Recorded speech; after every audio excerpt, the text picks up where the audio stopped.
यहाँ तो फोर्स एक वेक्टर क्वांटिटी है और डिस्प्लेसमेंट भी एक वेक्टर क्वांटिटी है, तो वर्क एक वेक्टर क्वांटिटी होना चाहिए, पर वर्क एक स्केलर है। आपने अभी तक ट्रिग्नोमेट्रिक रेशियोज नहीं पढ़े हो तो आपको ये याद रखने की जरूरत नहीं है कि cos 0 1 होता है, cos 90 0 होता है, cos 180 डिग्री -1 होता है। डेली लाइफ में हम वर्क किसको कहते हैं? हम कोई भी काम कर रहे हैं, पढ़ रहे हैं, लिख रहे हैं, गाना गा रहे हैं, सारी चीज़ों को हम वर्क कह देते हैं। बट साइंस में जो वर्क है वो एक अलग चीज़ है। हम बैठ के पढ़ रहे हैं, इसको साइंस में वर्क नहीं कहते। हम अगर किसी रॉक को पुश कर रहे हैं और उसमें कोई डिस्प्लेसमेंट नहीं हुआ तो हमने कोई वर्क नहीं किया। अगर रॉक में डिस्प्लेसमेंट हो गया तो हमने वर्क किया है, अगर नहीं हुआ तो कोई वर्क नहीं किया। अगर हम कुछ हैवी सामान लेकर सिर्फ खड़े हुए हैं, एक जगह खड़े हुए हैं, तो क्या होगा? हमने कोई काम नहीं किया। हम थोड़ी देर बाद थक जरूर जाएंगे, हम बोलेंगे हम खड़े थे इतना भारी सामान लेके तो हम थक गए, बट हमने वास्तव में कोई काम नहीं किया साइंस की नज़र में। तो साइंस में वर्क क्या होता है? वर्क होता है जब फोर्स की वजह से कोई डिस्प्लेसमेंट हो, फोर्स लगे किसी ऑब्जेक्ट में और उसमें एक डिस्प्लेसमेंट हो, तो हम कहेंगे कि वर्क हुआ है। तो वर्क के लिए दो चीज़ें ज़रूरी हैं, एक तो फोर्स होना चाहिए, ऑब्जेक्ट पे फोर्स लगे, और दूसरा ऑब्जेक्ट में डिस्प्लेसमेंट हो, ऑब्जेक्ट में कुछ डिस्प्लेसमेंट हो। तो वर्क क्या होता है? Force into displacement. कब वर्क फोर्स इंटू डिस्प्लेसमेंट कब होता है? जब फोर्स और डिस्प्लेसमेंट का डायरेक्शन एक ही हो। ये एक स्पेशल कंडीशन है, ये नॉर्मली बुक्स में ऐसे ही दिया रहता है, 9th क्लास की बुक्स में आप देखेंगे तो, बट ये एक स्पेशल कंडीशन है। जब फोर्स और डिस्प्लेसमेंट का डायरेक्शन सेम होगा तब वर्क होगा force into displacement, otherwise work होता है F vector dot S vector, force vector dot displacement vector. अब ये डॉट क्या है? ये डॉट प्रोडक्ट है। दो प्रकार के वेक्टर मल्टीप्लिकेशन होते हैं, एक होता है क्रॉस प्रोडक्ट, एक होता है डॉट प्रोडक्ट। तो यहाँ पे डॉट प्रोडक्ट हमने यूज किया है। वर्क वर्क का फॉर्मूला क्या होता है? F vector dot S vector, जो कि एफ एस कॉस थीटा के बराबर होता है। किसके बराबर होता है? एफ एस कॉस थीटा के बराबर होता है। दो प्रकार के वेक्टर मल्टीप्लिकेशन होते हैं, क्रॉस प्रोडक्ट होता है और डॉट प्रोडक्ट होता है। ये आप हायर क्लासेस में पढ़ेंगे कि ये होता क्या है, पर यहाँ मैंने ये आपको किस लिए बताया। देखिए, वर्क कौन सी क्वांटिटी है? स्केलर है कि वेक्टर? एक्चुअली वर्क एक स्केलर क्वांटिटी है। क्यों? क्यों? यहाँ तो फोर्स एक वेक्टर क्वांटिटी है और डिस्प्लेसमेंट भी एक वेक्टर क्वांटिटी है, तो वर्क एक वेक्टर क्वांटिटी होना चाहिए, पर वर्क एक स्केलर क्वांटिटी है। क्यों? क्योंकि वर्क क्या होता है? मैंने आपसे बोला वर्क होता है F vector dot S vector, ये दोनों वेक्टर हैं और दो वेक्टर का हम डॉट प्रोडक्ट कर रहे हैं। जब दो वेक्टर का डॉट प्रोडक्ट करते हैं तो जो रिजल्ट आता है वो एक स्केलर क्वांटिटी होती है, इस कारण वर्क एक स्केलर क्वांटिटी है। ये मैंने आपको क्यों बताया वेक्टर मल्टीप्लिकेशन वगैरह? ये मैंने आपको इसलिए बताया कि जब मैं 9th क्लास में थी तब मैंने पढ़ा कि वर्क एक स्केलर क्वांटिटी है, तो मेरे मन में एक डाउट आया था कि वर्क स्केलर क्वांटिटी कैसे हो सकती है जब फोर्स भी एक वेक्टर क्वांटिटी है, डिस्प्लेसमेंट एक वेक्टर क्वांटिटी है और वर्क होता है फोर्स इंटू डिस्प्लेसमेंट, तो वर्क एक स्केलर क्वांटिटी कैसे हो सकती है? तो ये डाउट आपको ना रहे इसलिए मैंने आपको इतना सब बताया। अब वर्क की यूनिट क्या होगी? वर्क क्या है? Force into displacement. फोर्स की यूनिट क्या होती है? न्यूटन। फोर्स की यूनिट क्या होती है? न्यूटन। और डिस्प्लेसमेंट की यूनिट क्या होती है? मीटर। तो वर्क की यूनिट क्या होगी? न्यूटन मीटर या फिर जूल। क्या होती है वर्क की यूनिट? जूल। जूल को हम कैपिटल जे से डिनोट करते हैं, कैपिटल जे से हम जूल को डिनोट करते हैं। तो वर्क की यूनिट क्या होती है? जूल। अब ये क्वेश्चन पूछा जाता है कि 1 जूल क्या है, तो 1 जूल क्या है? अमाउंट ऑफ वर्क जो हुआ जब फोर्स कितना लगा ऑब्जेक्ट पे, 1 न्यूटन का, और उसमें डिस्प्लेसमेंट प्रोड्यूस हुआ 1 मीटर का along the same direction. Force और डिस्प्लेसमेंट की डायरेक्शन सेम होनी चाहिए, तब 1 जूल को डिफाइन किया है हमने। अब कुछ स्पेशल कंडीशंस देख लेते हैं।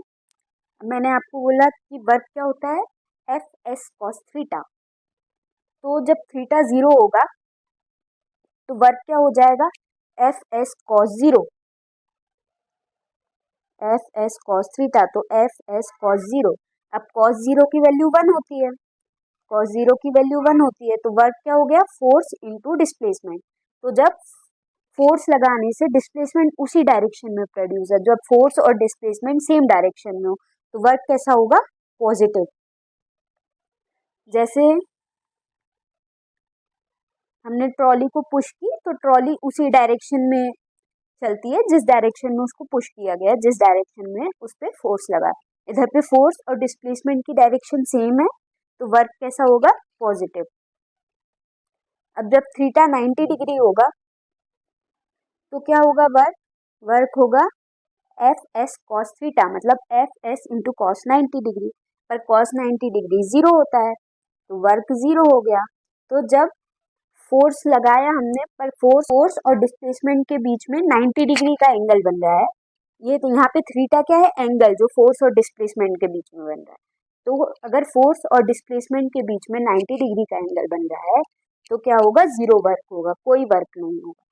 जैसे एक एग्जाम्पल देख लेते हैं। हाँ, जैसे पुली जो होता है ना, रेलवे स्टेशन पे आपको मिल जाएंगे, तो पुली जब सामान कैरी करते हैं और अगर वो सिर्फ प्लेटफॉर्म पे चल रहा है, प्लेटफॉर्म पे सीधे सीधे चल रहे हैं, तो क्या होगा, वर्क 0 होगा। क्यों, ग्रेविटी की वजह से जो वर्क होगा वो 0 होगा।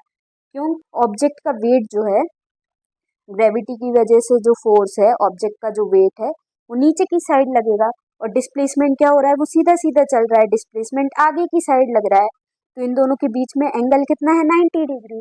90 डिग्री एंगल है तो वर्क क्या होता है, एफ एस कॉस थीटा, तो कॉस 90 0 हो जाएगा, मतलब 0 वर्क। ओके, अब एक और कंडीशन देख लेते हैं, जब थीटा 180 डिग्री हो, मतलब फोर्स और डिस्प्लेसमेंट दोनों अपोजिट डायरेक्शन में हो रहे हैं। जब दोनों अपोजिट डायरेक्शन में होंगे तो उन दोनों के बीच में एंगल कितना होगा, 180 डिग्री का। तो वर्क क्या हो जाएगा, एफ एस कॉस थीटा, मतलब F S cos 180। Cos 180 degree क्या होता है, -1 होता है, तो वर्क क्या हो जाएगा, माइनस एफ इंटू एस। तो वर्क क्या हो, यहाँ पे वर्क कैसा होगा, नेगेटिव वर्क होगा, नेगेटिव वर्क होगा। इसका भी एक एग्जाम्पल देख लेते हैं। अपन स्कूटी चला रहे हैं, जब स्कूटी में हम ब्रेक लगाते हैं तो क्या होता है, डिस्प्लेसमेंट तो आगे की साइड हो रहा है पर फोर्स तो पीछे की साइड लग रहा है जो उसको रोकने में मदद कर रहा है। तो इधर पर फोर्स और डिस्प्लेसमेंट का डायरेक्शन अलग अलग है, तो यहाँ पे वर्क कैसा होगा, नेगेटिव वर्क होगा। अब यहाँ पे फिर से मत कंफ्यूज हो जाना कि वर्क पॉजिटिव हो और नेगेटिव दोनों हो सकता है, तो ये जो साइन है वो डायरेक्शन बता रहा होगा। वर्क का कोई डायरेक्शन नहीं होता क्योंकि ये एक स्केलर क्वांटिटी है, वेक्टर नहीं है। वर्क एक स्केलर क्वांटिटी है, तो फोर्स का डायरेक्शन होता है, डिस्प्लेसमेंट का डायरेक्शन होता है, पर वर्क का कोई डायरेक्शन नहीं होता।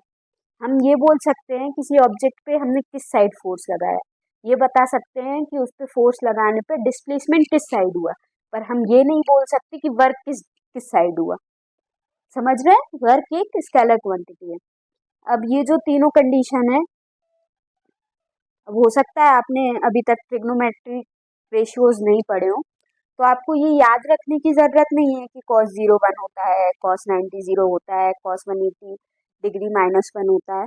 आपको बस इतना याद रखना है कि अगर फोर्स और डिस्प्लेसमेंट की डायरेक्शन सेम होगी तो वर्क पॉजिटिव होगा, फोर्स और डिस्प्लेसमेंट की डायरेक्शन अपोजिट होगी तो वर्क नेगेटिव होगा, और अगर फोर्स और डिस्प्लेसमेंट के बीच में 90 डिग्री का एंगल बन रहा होगा तो वर्क नहीं होगा, 0 वर्क होगा उस कंडीशन में। तो 0 वर्क होने के लिए 3 कंडीशन हो सकती हैं। एक तो कंडीशन हो सकती है कि फोर्स 0 हो जाए। वर्क 0 कब कब हो सकता है, एक कंडीशन हो सकती है, वर्क 0 कब कब हो सकता है, एक कंडीशन हो सकती है कि फोर्स जीरो हो जाए, दूसरी कंडीशन हो सकती है कि डिस्प्लेसमेंट जीरो हो, तीसरी कंडीशन हो सकती है कि कॉस थीटा जो है थीटा वो 90 डिग्री है। मतलब फोर्स और डिस्प्लेसमेंट के बीच का जो एंगल है वो 90 डिग्री हो। तो वर्क जीरो कब कब हो सकता है, या तो फोर्स जीरो हो तब, या तो डिस्प्लेसमेंट ना हुआ बॉडी में तब, या फिर थीटा 90 डिग्री हो तब। अब मेरे को बताओ कि फोर्स जीरो हो और तब भी बॉडी में डिस्प्लेसमेंट हो रहा हो, ये कब पॉसिबल है? यूनिफॉर्म मोशन की कंडीशन में। यूनिफॉर्म मोशन की कंडीशन में, यूनिफॉर्म मोशन में बॉडी कब रहती है? जब उसमें कोई फोर्स नहीं लग रहा होता है, बैलेंस्ड फोर्स होते हैं। तो यूनिफॉर्म मोशन की कंडीशन में फोर्स तो जीरो हो गया, पर डिस्प्लेसमेंट तो होता है बॉडी में लगातार। तो यूनिफॉर्म मोशन की कंडीशन में वर्क जीरो होता है। ओके, स्विम करते वक्त आप फोर्स लगा रहे हो और उस कारण डिस्प्लेसमेंट हो रहा है, तो स्विम करते वक्त आप पॉजिटिव वर्क करते हो। ऐसे ही जब हम किसी बॉडी को सर्कुलर डायरेक्शन में घुमाते हैं, जब ये हमने एक्टिविटी की हुई है, हमने स्टोन लिया और उसको हम एक थ्रेड से बांधा और उसको हम घुमा रहे हैं, तो इस कंडीशन में वर्क क्या होता है? जीरो वर्क होता है। क्यों जीरो वर्क क्यों होता है? सेंट्रीफ्यूगल फोर्स के कारण इस कंडीशन में जीरो वर्क होता है। सेंट्रीफ्यूगल फोर्स जो है वो सेंटर की तरफ एक्ट लगता है, सेंटर की तरफ डायरेक्ट रहता है इस साइड। और इसमें अगर अपन एकदम से छोड़ दें, हमेशा जो डिस्प्लेसमेंट होता है टेंजेंशियल डायरेक्शन में होता है। तो फोर्स और डिस्प्लेसमेंट के बीच में 90 डिग्री का एंगल बनता है। अब फोर्स और डिस्प्लेसमेंट के बीच में 90 डिग्री का एंगल होगा तो वर्क जीरो होगा। तो सर्कुलर मोशन की कंडीशन में वर्क जीरो होता है। ऐसे ही आपसे कोई पूछ सकता है कि अगर कोई एक सैटेलाइट है, वो अर्थ के अराउंड सर्कुलर मोशन में मूव कर रही है, तो बताओ वो मतलब उस पर वर्क क्या हो रहा है? तो उस पर जीरो वर्क हो रहा है। क्यों? क्योंकि फोर्स और डिस्प्लेसमेंट का के बीच का एंगल जो है वो हमेशा 90 डिग्री होगा। और कुछ एग्जांपल्स आप मुझे बताओगे कमेंट में? कई सारे एग्जांपल्स हो सकते हैं, जैसे पुली का मैंने आपको दिया था कि वो प्लेटफॉर्म पे सीधे सीधे चल रहा है, तो उस कंडीशन में तो वर्क जीरो था। पर अगर वो स्टेयर्स पे चढ़ रहा है तो उस कंडीशन में वर्क जीरो नहीं होगा। क्यों? क्योंकि ग्रेविटी के कारण उस पर फोर्स लग रहा है नीचे की साइड और उसका डिस्प्लेसमेंट हो रहा है ऊपर की साइड। मतलब फोर्स और डिस्प्लेसमेंट अपोजिट डायरेक्शन में है, तो इस कंडीशन में नेगेटिव वर्क होगा। ऐसे बहुत सारे एग्जाम्पल्स हो सकते हैं, तो आप मेरे को कमेंट में एग्जाम्पल्स बताना। कोई भी इंसान जब दिन भर बहुत ज़्यादा वर्क करता है, बहुत ज़्यादा काम करता है दिन भर, हम देखते हैं ये कितना एनर्जेटिक है, ये कितना काम कर लेता है, इसमें कितनी एनर्जी है, इसकी काम करने की क्षमता कितनी ज़्यादा है। वहीं पर कोई इंसान जब थक जाता है और काम करना रहता है, काम बचा होता है, तो वो बोलता है कि मेरे पास तो बिल्कुल एनर्जी ही नहीं बची, मैं तो अब काम कर ही नहीं पाऊँगा, कैसे करूँगा, मेरे अंदर तो बिल्कुल एनर्जी ही नहीं है। तो एनर्जी क्या होता है?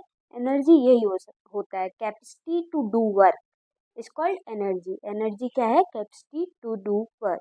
तो एनर्जी की एसआई यूनिट क्या होगी? जूल, जो वर्क की होती है। क्यों? क्योंकि एनर्जी क्या है? कैपेसिटी टू डू वर्क ही है, तो वर्क की जो एसआई यूनिट होगी वही एनर्जी की एसआई यूनिट होगी। अब हमने पढ़ा था कि 1 जूल को कैसे डिफाइन करेंगे? 1 जूल क्या है? जब 1 न्यूटन के फोर्स लगाने पर 1 मीटर का डिस्प्लेसमेंट हो उसी डायरेक्शन में, तो उस वर्क को हम बोलेंगे 1 जूल ऑफ वर्क। अगर पूछा जाए कि 1 जूल ऑफ एनर्जी क्या है, तो 1 जूल ऑफ एनर्जी क्या है? वो एनर्जी जो 1 जूल वर्क करने के लिए रिक्वायर्ड है। अब एनर्जी क्या है? Scalar quantity. क्यों? क्योंकि वर्क भी एक स्केलर क्वांटिटी है और energy capacity to do work ही है, तो एनर्जी भी एक स्केलर क्वांटिटी होगी। अब हम किसी भी ऑब्जेक्ट पर जब फोर्स लगाते हैं तो क्या होता है? हम जब ऑब्जेक्ट पे फोर्स लगाते हैं और उसमें कुछ डिस्प्लेसमेंट होता है, तो हम अपनी एनर्जी उस ऑब्जेक्ट में ट्रांसफ़र कर रहे हैं। मतलब हम वर्क कर रहे हैं तो हम अपनी एनर्जी ऑब्जेक्ट में ट्रांसफ़र कर रहे हैं, तो हमारी एनर्जी कम हो रही है और ऑब्जेक्ट की एनर्जी बढ़ रही है। अब कई प्रकार की एनर्जी होती है, जैसे कि काइनेटिक एनर्जी जो मोशन के कारण होती है, पोटेंशियल एनर्जी जो पोजीशन के कारण होती है। काइनेटिक एनर्जी और पोटेंशियल एनर्जी को मिला के ही हम इसको बोलते हैं मैकेनिकल एनर्जी। क्या बोलते हैं? Mechanical energy. और भी कई प्रकार की एनर्जी होती है, जैसे केमिकल एनर्जी, हीट एनर्जी जो हॉट ऑब्जेक्ट से निकलती है, लाइट एनर्जी जो हमको लाइट सोर्सेज से मिलती है, साउंड एनर्जी जो वाइब्रेटिंग ऑब्जेक्ट से प्रोड्यूस होती है, इलेक्ट्रिकल एनर्जी जो कि इलेक्ट्रिक करंट से होती है, मूविंग चार्जेस की वजह से होती है, न्यूक्लियर एनर्जी जो न्यूक्लियर फ्यूज़न, न्यूक्लियर फिजन से प्रोड्यूस होती है। ऐसी कई प्रकार की एनर्जी होती है। हम मेनली इस चैप्टर में दो एनर्जी जो हमारी है, एक है काइनेटिक एनर्जी और एक है पोटेंशियल एनर्जी, इनके बारे में पढ़ने वाले हैं। तो काइनेटिक एनर्जी क्या होती है? जो भी ऑब्जेक्ट मोशन में है, तो ऑब्जेक्ट के मोशन के कारण उसमें जो एनर्जी है उसको हम बोलते हैं काइनेटिक एनर्जी। तो काइनेटिक एनर्जी क्या है? ऑब्जेक्ट के मोशन के कारण उसमें जो एनर्जी है उसको हम बोलेंगे काइनेटिक एनर्जी। अब ये भी एक स्केलर क्वांटिटी है। क्यों? एनर्जी एक स्केलर क्वांटिटी, हर प्रकार की एनर्जी एक स्केलर क्वांटिटी होगी। काइनेटिक एनर्जी मोशन के कारण होती है, तो हम इसको वेलोसिटी से लिंक करेंगे। काइनेटिक एनर्जी किसी भी बॉडी की जो एक पर्टिकुलर वेलोसिटी से चल रही है, उस वेलोसिटी को एक्वायर करने में उसने कितना वर्क किया उसके बराबर होगी। क्यों? एनर्जी क्या है? Capacity to do work. तो एनर्जी एक तरीके से वर्क के बराबर ही है, तो यहाँ पे भी वही है। अब काइनेटिक एनर्जी का हम डेरिवेशन देख लेते हैं। काइनेटिक एनर्जी क्या है? एनर्जी क्या होती है? Capacity to do work. तो एनर्जी क्या होता है? वर्क के बराबर ही होता है। अब वर्क क्या होता है? Force into displacement. Force into displacement. अब फोर्स क्या है?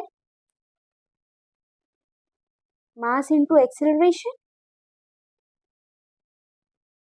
और हमने इक्वेशन ऑफ मोशन पढ़ी थी मोशन चैप्टर में, तो वहाँ से 3 इक्वेशंस ऑफ मोशन थी। एक थी v is equals to U plus A T, S is equals to U T plus half A T square and V square minus U square is equals to 2as। अब यहाँ displacement के लिए अपन दो equations का use कर सकते हैं। एक तो इस इक्वेशन का भी यूज़ कर सकते हैं, एक इस इक्वेशन का भी यूज़ कर सकते हैं, पर हम यूज़ करेंगे थर्ड इक्वेशन। क्यों क्यों थर्ड इक्वेशन यूज़ करेंगे? क्योंकि हम काइनेटिक एनर्जी की बात कर रहे हैं। तो काइनेटिक एनर्जी किस कारण होती है? मोशन के कारण होती है, तो हम इसको वेलोसिटी से लिंक करेंगे। तो थर्ड इक्वेशन में हमें दोनों वेलोसिटी दिख रही है, final velocity and initial velocity. तो हम इसको थर्ड इक्वेशन से लिंक करेंगे, तो यहाँ से एस क्या आ जाएगा? V square minus U square upon 2a upon 2 okay upon 2a। ये तो आपको दिख ही रहा होगा, यहाँ से ऐसे लिखने की जरूरत नहीं। तो इस दोनों इक्वेशन को अगर हम इसमें पुट करें तो वर्क क्या हो गया? m into A V square minus U square upon 2a।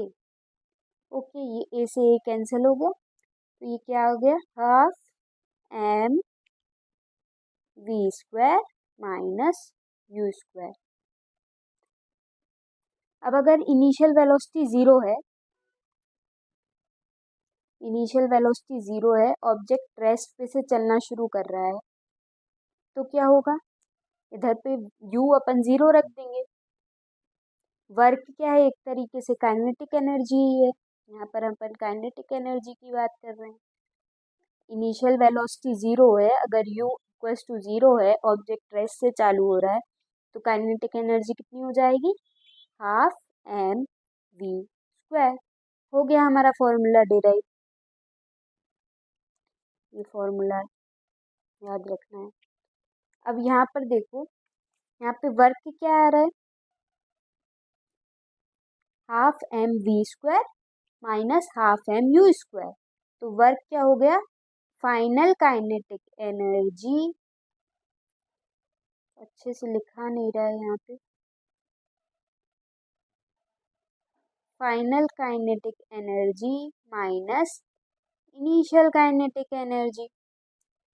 तो ये ध्यान रखना, इसको हम वर्क एनर्जी थ्योरम भी बोलते हैं, आप आगे पढ़ेंगे 11th क्लास में भी। तो ये काइनेटिक एनर्जी हमारी डेराइव हो गई। अब हम देखते हैं, कुछ एग्जांपल्स देख लेते हैं, कुछ क्वेश्चंस हम न्यूमेरिकल सॉल्व कर लेते हैं। क्या दिया है, ऑब्जेक्ट ऑफ मास 15 kg। मैंने आपको क्या बोला था, जो भी दिया हो क्वेश्चन में गिवन करके हमको लिखते जाना है। तो ये हमने गिवन क्या है, मास 15 kg, 15 kg,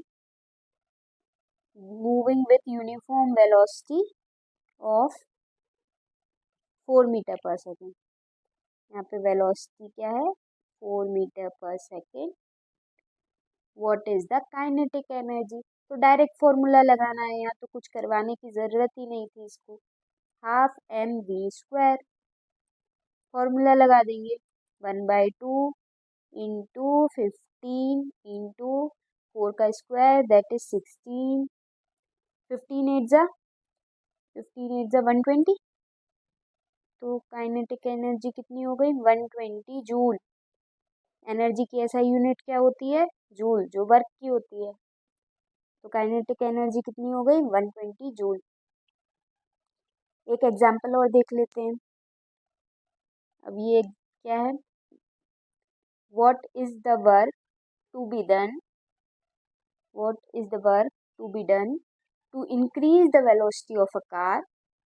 कार की वेलोसिटी बढ़ रही है from 30 kilometre per hour to 60 kilometre per hour, और मास कितना है, 1500 kg। अभी मैंने आपको बताया था वर्क एनर्जी थ्योरम, लगा देंगे हम, final kinetic energy minus initial kinetic energy, half M V square minus U square. यहाँ पर वी क्या है, 60 kilometre per our, kilometre per our को पहले मीटर पर सेकंड में कन्वर्ट कर लेना, एसआई यूनिट का ध्यान रखना है हमको। और यू क्या है, 30 किलोमीटर पर आवर। तो हम वेलोसिटी को पहले दोनों को मीटर पर सेकंड में चेंज करेंगे, और फिर उसके बाद हम डायरेक्ट ये फॉर्मूला लगा देंगे, हमारा आंसर आ जाएगा। किलोमीटर पर आवर को मीटर पर सेकंड में चेंज करने के लिए एक छोटी सी ट्रिक है। किलोमीटर पर आवर को अगर मीटर पर सेकंड में चेंज करना है, तो ये जो नंबर है उसको 5/18 से मल्टीप्लाई कर देते हैं। किससे मल्टीप्लाई कर देते हैं, 5/18 से। किलोमीटर पर आवर को मीटर पर सेकंड में चेंज करना है तो 5/18 से मल्टीप्लिकेशन कर देते हैं। अब हम देखते हैं पोटेंशियल एनर्जी के बारे में। पोटेंशियल एनर्जी क्या होती है, ऑब्जेक्ट की पोजीशन के कारण, उसकी शेप के कारण, हाइट के कारण जो इसमें एनर्जी स्टोर हो जाती है, उसको हम बोलते हैं पोटेंशियल एनर्जी। ओके, इसके कुछ एग्जाम्पल देख लेते हैं। जैसे हमने एक बॉल को ऊपर उठाया, तो हमने उस पर कुछ वर्क किया, ग्रेविटेशनल एनर्जी उसको नीचे की साइड खींच रही है, और हमने उसको ऊपर उठाया तो ग्रेविटेशन के अपोजिट हमने उस पर वर्क किया। तो उस पर जितना वर्क किया उससे वो ऊपर आ गई, उसमें वो एनर्जी स्टोर हो गई। हमने उस पर जितना वर्क किया उसमें जो एनर्जी लगी वो एनर्जी उसमें पोटेंशियल एनर्जी के फॉर्म में स्टोर हो गई। इसको और अच्छे से देखेंगे अभी थोड़ी देर में। एक एग्जाम्पल और देख लेते हैं। जैसे ये एरो और बो है, इसमें यहाँ हमने इस स्ट्रिंग को खींचा, इस स्ट्रिंग को खींचा तो इसमें एक पोटेंशियल एनर्जी स्टोर हो गई। अब जैसे ही हम इसे छोड़ेंगे ये एक स्पीड के साथ आगे बढ़ेगा अपनी पोटेंशियल एनर्जी के कारण। एक एग्जांपल और देख लेते हैं, स्प्रिंग। स्प्रिंग को जब हम दोनों साइड से खींचेंगे तो वो इलोंगेट हो गई, और इसमें एक पोटेंशियल एनर्जी स्टोर हो गई। अब जैसे ही हम स्प्रिंग को छोड़ेंगे तो वो फिर से अपना शेप रिगेन करेगी। अब हम देखते हैं ग्रेविटेशनल पोटेंशियल एनर्जी। ये एक प्रकार की पोटेंशियल एनर्जी है जो हाइट के कारण होती है। ऑब्जेक्ट में हाइट के कारण जो पोटेंशियल एनर्जी होती है उसको हम बोलते हैं ग्रेविटेशनल पोटेंशियल एनर्जी। अब ग्रेविटेशनल पोटेंशियल एनर्जी क्या होगी? हमने ऑब्जेक्ट नीचे पड़ा था, उसको उठाने में कितनी एनर्जी लगाई? ग्रेविटेशनल फोर्स जितना उसमें लग रहा होगा उसके अपोजिट में हमने उसमें एनर्जी लगाई, वर्क किया। तो जितना वर्क हमने किया वो उसमें पोटेंशियल एनर्जी के फॉर्म में स्टोर हो गया। तो ग्रेविटेशनल पोटेंशियल एनर्जी क्या है? किसी ऑब्जेक्ट की work done in raising it from ground against gravity. Okay, ये ध्यान रखना है आप। ग्रेविटेशनल पोटेंशियल एनर्जी क्या है? ऑब्जेक्ट में हाइट की वजह से जो पोटेंशियल एनर्जी है उसको हम बोलते हैं ग्रेविटेशनल पोटेंशियल एनर्जी। अब ये पाथ इंडिपेंडेंट होती है। हम ये फर्क नहीं पड़ता हम ऑब्जेक्ट को पहले ऐसा उठाया फिर उसको ऐसा लेकर गए फिर ऊपर उठाया फिर ऐसा किया। ये पाथ इंडिपेंडेंट होती है। क्यों? फोर्स इनटू डिस्प्लेसमेंट होता है। तो ये पाथ इंडिपेंडेंट होती है, डिस्प्लेसमेंट पे डिपेंड करती है, हाइट पे डिपेंड करती है, ना कि पाथ पे डिपेंड करेगी कि हम उसको ऊपर कैसे लेकर गए, किस पाथ से लेकर गए। ओके, तो ग्रेविटेशनल पोटेंशियल एनर्जी कितनी होगी? कितना होता है? एनर्जी कितनी होती है? वर्क डन के बराबर। तो ग्रेविटेशनल पोटेंशियल एनर्जी कितनी होगी? Force into displacement. यहाँ पे वर्क कितना है? ग्रेविटी के कारण है यहाँ जो वर्क है। फोर्स कितना हो जाएगा? Mass into acceleration due to gravity और डिस्प्लेसमेंट एज इट इज। तो पोटेंशियल एनर्जी किसके बराबर हो गई? mgs के बराबर हो गई। अब आगे बढ़ते हैं। अब हमने देखा कि अलग अलग प्रकार की एनर्जी होती है, kinetic energy, potential energy, chemical energy, nuclear energy, electric energy, अलग अलग प्रकार की एनर्जी होती है। तो क्या जो ये एनर्जी है वो एक दूसरे फॉर्म में कन्वर्ट हो सकती है? आंसर है हाँ। इसकी कई प्रकार के एग्जाम्पल नेचर में मौजूद हैं। कुछ एग्जाम्पल्स हम देख लेते हैं। जैसे टॉर्च में केमिकल एनर्जी जो है बैटरी से वो इलेक्ट्रिकल एनर्जी में कन्वर्ट हो रही है, फिर उससे हमें लाइट और हीट मिल रही है। पेंडुलम में देखें तो काइनेटिक एनर्जी, पोटेंशियल एनर्जी लगातार कन्वर्ट होती रहती है। लाउड स्पीकर में इलेक्ट्रिकल एनर्जी से साउंड एनर्जी प्रोड्यूस हो रही है। माइक्रोफोन में देखें तो साउंड एनर्जी से इलेक्ट्रिक एनर्जी प्रोड्यूस हो रही है। जनरेटर में मैकेनिकल एनर्जी से इलेक्ट्रिकल एनर्जी प्रोड्यूस हो रही है। फ्यूल्स को बर्न करने में केमिकल एनर्जी से हीट और लाइट एनर्जी निकलती है। बॉडी का मेटाबॉलिज्म देखें तो केमिकल एनर्जी, हम जो फूड लेते हैं उससे केमिकल एनर्जी, और फिर केमिकल एनर्जी थर्मल एनर्जी में कन्वर्ट होती है। जिस इलेक्ट्रिक बल्ब की बात करें तो इसमें इलेक्ट्रिकल एनर्जी से हमको लाइट और हीट एनर्जी मिलती है। हाइड्रो इलेक्ट्रिक पावर प्लांट में बात करें तो वाटर को हम एक हाइट तक स्टोर करके रखते हैं जिससे उसमें पोटेंशियल एनर्जी आती है। फिर उसको हम छोड़ते हैं और फिर वो टरबाइन के थ्रू घूमता है। काइनेटिक एनर्जी प्रोड्यूस हुई, छोड़ा हमने, फिर टरबाइन के थ्रू घूमा, मैकेनिकल एनर्जी बोल सकते हैं। फिर मैकेनिकल एनर्जी से इलेक्ट्रिकल एनर्जी। इलेक्ट्रिक हीटर में देखें तो इलेक्ट्रिकल एनर्जी से थर्मल एनर्जी में कन्वर्ट होता है। रिजर्वायर में देखें तो potential energy, kinetic energy, mechanical energy, electrical energy हम देख ही चुके हैं वैसे hydro electric power plant. Thermal power plant में देखें तो थर्मल पावर प्लांट में क्या होता है? एक फ्यूल होता है, उसमें से थर्मल एनर्जी जनरेट होती है, फिर उसको अपन टरबाइन के थ्रू घुमाते हैं, काइनेटिक एनर्जी प्रोड्यूस होती है, फिर इलेक्ट्रिकल एनर्जी प्रोड्यूस होती है। This is very important. तो एनर्जी कन्वर्टेबल है, एक से दूसरे फॉर्म में कन्वर्ट होती रहती है। बट इस कन्वर्जन में टोटल एनर्जी का क्या होता है? टोटल एनर्जी किसी भी सिस्टम की कंजर्व्ड रहती है। मतलब टोटल एनर्जी किसी भी सिस्टम की हर पॉइंट पर सेम रहती है। एनर्जी कन्वर्ट हो सकती है, एनर्जी जो है ना ही क्रिएट हो सकती है ना ही डिस्ट्रॉय हो सकती है, बस एक फॉर्म से दूसरे फॉर्म में कन्वर्ट होती रहती है। तो अगर ऑब्जेक्ट की टोटल एनर्जी देखें किसी भी सिस्टम में, ऑब्जेक्ट की पूरी एनर्जी को हम कंबाइन कर दें, जो भी एनर्जी उसमें उसके अंदर है और उसको ऐड करें, तो टोटल एनर्जी किसी भी ऑब्जेक्ट किसी भी सिस्टम की हमेशा सेम होती है। यही है कंजर्वेशन ऑफ एनर्जी। अब इसको एक एग्जांपल के थ्रू समझने की कोशिश करते हैं। जैसे ये बॉल है और ये मान लो ये ग्राउंड से 60 मीटर की दूरी पे, 60 मीटर की दूरी पे हम अलग अलग डिस्टेंस पे इसकी एनर्जी जो है वो कैलकुलेट कर लेंगे।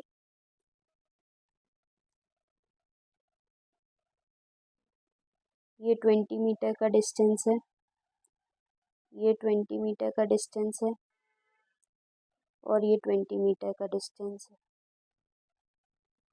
ओके, अब इस पॉइंट पे बॉल की पोटेंशियल एनर्जी कितनी होगी? पोटेंशियल एनर्जी कितनी होती है? mgh।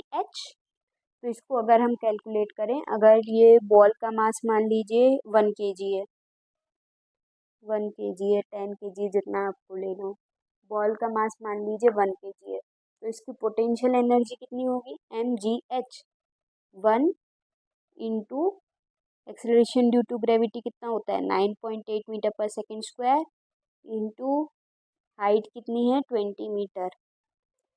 तो इसको अगर हम कैलकुलेट करें तो कितना आएगा? 588 जूल।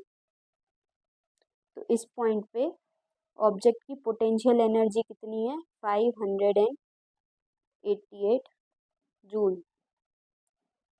ओके, इसको इधर लिख लेते हैं ऊपर थोड़ा सा छोटे में, तो हम बाकी काम भी कर पाएंगे। 588 जूल, ये क्या है?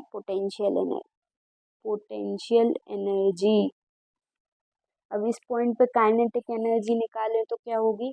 हाफ mv² होती है काइनेटिक एनर्जी। अब इस पॉइंट पे सबसे ऊपर जहाँ हमने ऑब्जेक्ट को छोड़ा, तो वहाँ पर इसकी वेलोसिटी कितनी है? 0 है, तो काइनेटिक एनर्जी कितनी हो जाएगी? 0, हाफ mv²। v 0 है तो काइनेटिक एनर्जी 0 हो गई। अब इस पॉइंट पे अगर हम निकालें तो पोटेंशियल एनर्जी कितनी होती है? mgh। फिर से सेम फॉर्मूला लगाएंगे, mgh। मास कितना है? 1 kg। Acceleration due to gravity कितना है? 9.8 metre per second square. Height कितनी है? कितनी हाइट है टोटल? 40 metre, 40 metre. तो पोटेंशियल एनर्जी कितनी आ गई? कैलकुलेट करो जल्दी जल्दी। 392 जूल्स। अब इस पॉइंट पे हम काइनेटिक एनर्जी कैलकुलेट करें तो कितनी आएगी? काइनेटिक एनर्जी कैसे कैलकुलेट करेंगे? काइनेटिक एनर्जी क्या होती है? Half mv², half mv²। अब हमको वेलोसिटी तो पता नहीं है, तो वेलोसिटी कैसे निकालेंगे? वेलोसिटी इक्वेशन ऑफ मोशन से निकाल सकते हैं। हमको ये फॉर्मूला पता है ना, v² minus u² is equals to 2as। अब यहाँ पे तो u तो 0 है, इनिशियल वेलोसिटी 0 है, यहाँ से हमने छोड़ा जब उसकी वेलोसिटी 0 थी, तो v² is equals to 2as। तो इसको अगर हम यूज़ करें तो v² is equals to 2 × 9.8 into displacement. Displacement कितना हुआ? यहाँ से यहाँ आई 20 मीटर का डिस्प्लेसमेंट है, 20 मीटर का डिस्प्लेसमेंट। इसको कैलकुलेट करेंगे तो v² की वैल्यू आ रही है हमारी 392। v² की वैल्यू कितनी आई? 392। तो काइनेटिक एनर्जी कितनी हो जाएगी? हमको वेलोसिटी निकालने की ज़रूरत ही नहीं है, हमको तो v² ही चाहिए था, हाफ mv²। तो v² की वैल्यू आ गई हमारी 392। तो काइनेटिक एनर्जी कितनी हो गई? हाफ, मास कितना था ऑब्जेक्ट का? 1 kg, और v² 392। तो काइनेटिक एनर्जी कितनी आ गई? 2 × 2 392 है ना, 2 × 2 2 9 18 2 6 12 196 जूल। 196 जूल। तो इस पॉइंट पे पोटेंशियल एनर्जी क्या है 392 जूल और काइनेटिक एनर्जी क्या है 196 जूल।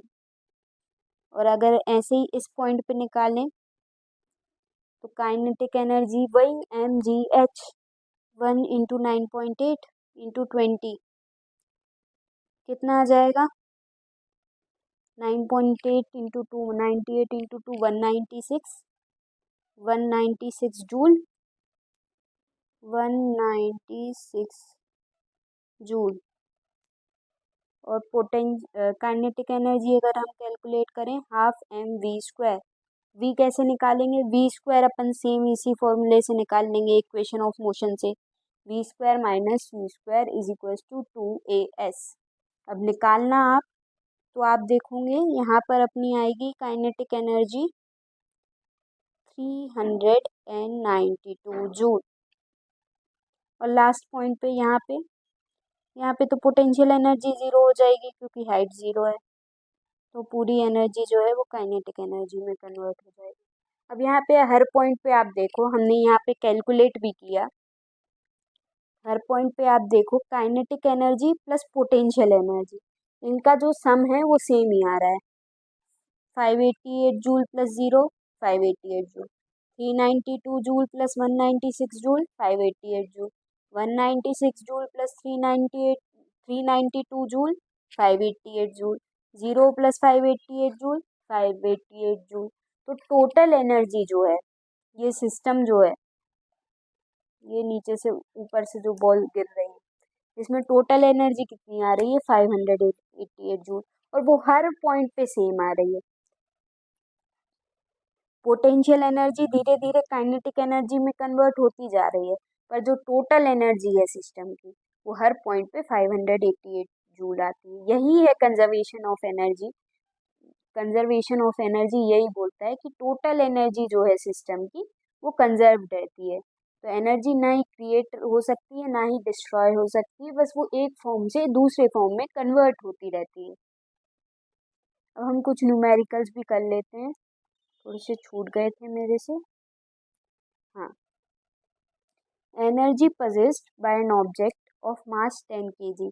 ऑब्जेक्ट का मास कितना है 10 kg। गिवन लिखते जाएंगे हमेशा, मास कितना है 10 kg। हाइट कितनी है 6 metre above the ground, h है 6 मीटर।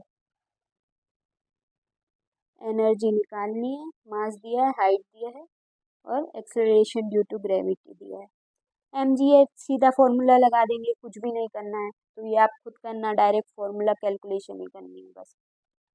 सेकंड क्वेश्चन देखते हैं। Object of mass 12 kg। मास कितना है 12 kg at a curtain height above the ground. Potential energy है ऑब्जेक्ट की 480 जूल। पोटेंशियल एनर्जी है 480 जूल 480 जूल। हाइट फाइंड करनी है हमको, height equals to question mark object और एक्सेलरेशन ड्यू टू ग्रेविटी दिया हुआ है हमको 10 मीटर पर सेकेंड स्क्वायर। अब पोटेंशियल एनर्जी किसके बराबर होती है, potential energy is equals to mgh। Mass हमको पता है 12 kg, acceleration due to gravity 10 given है, हाइट हमको पता नहीं है, इज इक्वल्स टू कितना दिया है 480 जूल। तो हाइट कितनी हो गई 480 डिवाइडेड बाय 120, तो ये कितना हो गया 12 4 जा 48। तो हाइट कितनी आ गई हमारी 4 मीटर। तो पावर क्या होता है, कोई एक पर्सन कोई पर्टिकुलर काम को कितनी देर में करता है, रेट ऑफ डूइंग वर्क, इसको हम पावर कहते हैं। जैसे कोई पर्सन है वो एक पर्टिकुलर काम को बहुत जल्दी जल्दी जल्दी जल्दी कर लेता है, बहुत जल्दी करता है, उसको बहुत कम टाइम कर लगता है। और वहीं एक दूसरा पर्सन है वो उसी काम को बहुत समय लगा कर करता है, तो उसको वो काम करने में बहुत ज़्यादा टाइम लग जाता है, बहुत स्लोली स्लोली करता है तो उसको वो काम करने में बहुत ज़्यादा टाइम लग जाता है। तो पावर क्या है, पावर देखता है, स्पीड ऑफ वर्क मेजर करता है कि काम जो है वो कितना स्लो या कितना फास्ट हो रहा है। तो पावर क्या है, rate of doing work, rate of doing work.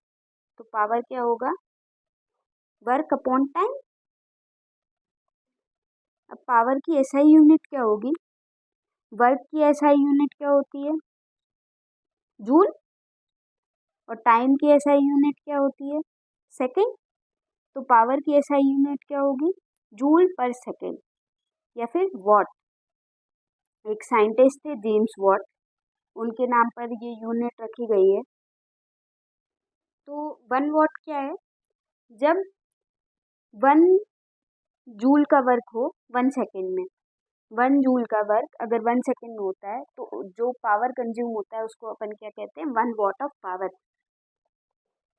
अब 1 वाट जो है वो पावर की एक बहुत ही छोटी यूनिट है। तो हम एक बड़ी यूनिट 1 किलोवाट का यूज़ करते हैं जो कि 1000 वाट्स के बराबर होती है। अब कोई एक इंसान है, वो पहले तो जो वर्क है वो बहुत स्पीड से करता है, जल्दी जल्दी जल्दी जल्दी, और वहीं बाद में उसकी स्पीड स्लो हो जाती है, वो काम को स्लो स्लो करने लगता है। तो इस कंडीशन में क्या है, जब इंसान का काम करने का रेट अलग अलग है, वर्क करने का रेट अलग अलग है, तो इस कंडीशन में हम पावर की जगह एवरेज पावर का यूज़ करते हैं। तो एवरेज पावर क्या होता है, total work done, total work upon total time. तो एवरेज पावर क्या है, total work upon total time. Total work done या फिर इसको टोटल एनर्जी कंज्यूम्ड भी बोल सकते हैं हम। अब हम कुछ न्यूमेरिकल्स देख लेते हैं। ओके, यहाँ दिया है 2 girls each of weight 400 newton. 2 girls हैं जिनका वेट है 400 newton. Climb up a rope through a height of 8 metre. उनने 8 मीटर की हाइट चढ़ी, ठीक है। एक एक गर्ल को अपन ने ए नाम दे दिया और दूसरी गर्ल को हमने बी नाम दे दिया। गर्ल ए को हाइट चढ़ने में 20 सेकंड का समय लगा और बी को 50 सेकंड का समय लगा। तो पावर कितना एक्सपीरियंस किया एक गर्ल ने, हर गर्ल का, दोनों गर्ल का निकालना है हमें। अब मास कितना है, सॉरी मास नहीं, वेट, वेट गिवन है। तो वेट कितना है, 400 न्यूटन, दोनों का वेट 400 न्यूटन है। दोनों हाइट कितनी चल रहे हैं, 8 मीटर की हाइट चल रहे हैं, और टाइम दोनों को अलग अलग लगा है। अब फोर्स, वर्क निकाल सकते हैं। वर्क क्या होता है, फोर्स इनटू डिस्प्लेसमेंट। अब फोर्स जो है वो दोनों पे अलग अलग लगेगा। फोर्स क्या होता है, mgh, mgh सेम ही लगेगा क्योंकि वेट सेम है, mg सेम है और हाइट भी सेम है। तो वर्क जो ए गर्ल ने किया वो कितना होगा, mg मतलब 400 newton into height that is 8 metre, 8 4 जा 32, 3200 जूल, 3200 जूल। और वर्क जो बी गर्ल ने किया वो भी सेम ही है क्योंकि दोनों की वेट सेम है और दोनों ने सेम हाइट कवर करी है, तो दोनों के द्वारा वर्क जो होगा वो भी सेम होगा। अब दोनों का पावर हम निकालते हैं। तो दोनों का पावर निकालने के लिए क्या होगा, पावर का फॉर्मूला क्या होता है, work by time, P is equals to W/T। अब ए गर्ल का निकालें, पावर ऑफ गर्ल ए, तो कितना होगा, वर्क कितना है 3200 जूल और टाइम कितना लगा 20 सेकेंड्स। तो पावर कितना हो जाएगा 160। 160 क्या, यूनिट क्या है, वाट, 160 वाट। वहीं हम सेकेंड गर्ल का देखें तो पावर ऑफ बी कितना हो जाएगा, वर्क कितना है 3200 जूल और टाइम कितना लगा 50 सेकेंड। तो कितना वर्क हो गया, 5 6 जा 30, 5 4 जा 20, 64 वाट। एक क्वेश्चन और देख लेते हैं।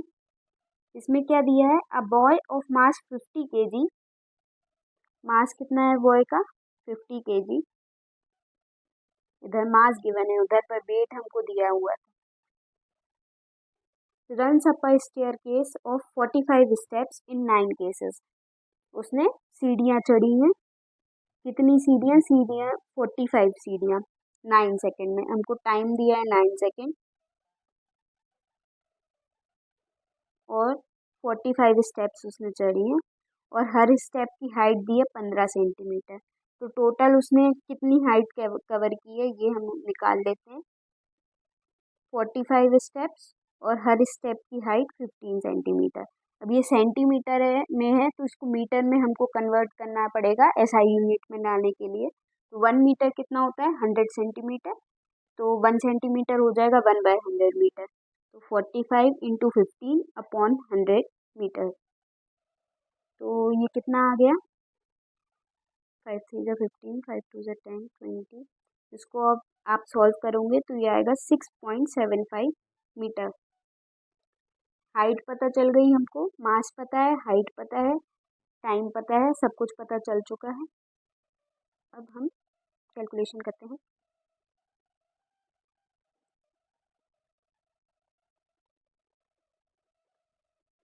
हाँ, तो हमको पावर निकालना है, तो पावर क्या होता है वर्क बाय टाइम। वर्क कितना हो जाएगा mgh, मास कितना है 50, एक्सेलरेशन ड्यू टू ग्रेविटी हमें 10 लेना है, और हाइट कितनी है 6.75 अपॉन 9 सेकेंड्स, तो 9। तो इसको हम अगर कैलकुलेट करेंगे तो हमारा आंसर आ जाएगा 375 वॉट्स। कितना आंसर आ जाएगा 375 वॉट्स। अब एक छोटा सा टॉपिक जो कि है कमर्शियल यूनिट ऑफ एनर्जी, जो कुछ स्कूल्स में अभी पढ़ाया जा रहा है, कुछ स्कूल्स में कट हो गया है, तो ये और देख लेते हैं हम। अब एनर्जी की यूनिट क्या होती है जूल, जो वर्क की होती है, पर जूल एक एनर्जी की बहुत ही छोटी यूनिट है।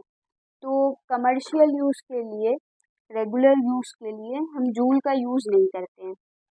हम कौन सी यूनिट का यूज़ करते हैं किलोवाट आवर। कौन सी यूनिट का यूज़ करते हैं किलोवाट आवर। अब ये कहाँ से आई, हमने अभी पावर का एक फॉर्मूला पढ़ा, power is equal to work done upon time taken. अब इसको ऐसा भी लिख सकते हैं, वर्क डन की जगह एनर्जी कंज्यूम्ड भी लिख सकते हैं। तो power is equal to energy by time. तो एनर्जी कितनी हो गई पावर इंटू टाइम, एनर्जी कितनी हो गई पावर इंटू टाइम। अब पावर की एसआई यूनिट क्या होती है वाट, और टाइम की क्या होती है सेकेंड। तो एनर्जी की यूनिट अपन वाट सेकेंड भी बोल सकते हैं, बट ये वाट सेकेंड जो है ये बहुत ही छोटी यूनिट है। तो कमर्शियल पर्पस के लिए हम इसकी एक बड़ी यूनिट जो कि है किलोवाट आवर उसका यूज़ करते हैं, किलोवाट आवर। तो 1 किलोवाट आवर मतलब क्या हो गया, 1 किलोवाट आवर मतलब क्या हो गया, 1 किलोवाट मतलब 1000 वाट, 1000 वाट, या फिर 1000 जूल पर सेकेंड भी बोल सकते हैं। और 1 आवर मतलब 3600 सेकेंड। 1 आवर को मिनट में कवर किया तो 60 मिनट, 60 × 60 मिनट को सेकेंड में अपन ने कन्वर्ट किया तो 3600 सेकेंड। तो ये कितना हो गया, कितने जीरो हैं इधर 1 2 3 4 5, तो इसको लिख सकते हैं अपन 36 × 10⁵ वाट सेकेंड, फिर 3.6 × 10⁶ जूल। वाट क्या है जूल पर सेकेंड, और ये सेकेंड तो जूल आ गया। तो 1 किलोवाट आवर जो है वो 3.6 × 10⁶ जूल के बराबर होता है। ये 10 है, ये अच्छे से नहीं लिखा है। 1 किलोवाट आवर को ही हम 1 यूनिट भी बोलते हैं। हमारे यहाँ जो बिजली का बिल आता है उसमें जो 1 यूनिट है वो 1 किलोवाट आवर ही है एक्चुअली। 1 यूनिट आपने कंज्यूम कर ली है, मतलब आपने 3.6 × 10⁶ जूल जो एनर्जी है वो कंज्यूम कर ली है। ओके, अब एक छोटा सा न्यूमेरिकल भी देख लेते हैं इसको समझने के लिए। एक इलेक्ट्रिक बल्ब है, उसका पावर दिया हुआ है 60 watt. Electric bulb of 60 watt is use for 6 hour per day. हर दिन उसको अपन 6 घंटे तक जलाते हैं। 60 वाट का बल्ब है और उसको हम 6 घंटे तक हर दिन चलाते हैं। तो हमको यूनिट कैलकुलेट करनी है एक दिन में जितनी लगेगी। ठीक है, कर देते हैं। यूनिट मतलब क्या, किलो वाट आवर में हमको आंसर चाहिए। ओके, 1 किलो वाट आवर को हम 1 यूनिट बोलते हैं। अब यहाँ पे पावर कितना दिया हुआ है, 60 वाट। टाइम कितना है, 6 आवर। अब हमको किलो वाट आवर में चाहिए, तो 60 वाट को हम किलो वाट में चेंज कर लेते हैं। 1 किलो वाट 1000 वाट के बराबर होता है। तो 1 किलो वाट 1000 वाट के बराबर होता है, तो अपॉन 1000 कर देंगे। 60/1000, 60/1000 kilowatt, 0.06 kilowatt. Okay, तो एनर्जी कितनी हो गई, पावर इनटू टाइम। पावर कितना है 0.06 और टाइम कितना है 6। ये हो गई 6×6 = 36, 0.36 किलो वाट आवर या फिर 0.36 यूनिट्स। ओके, अब आज के लिए इतना ही। Thanks for watching. आपको इस लेक्चर के नोट्स जो हैं यूट्यूब पर ही कम्युनिटी पोस्ट पे भी मिल जाएंगे और इंस्टाग्राम पे भी मिल जाएंगे, तो आप जहाँ से चाहें वहाँ से ले सकते हैं। Thank you.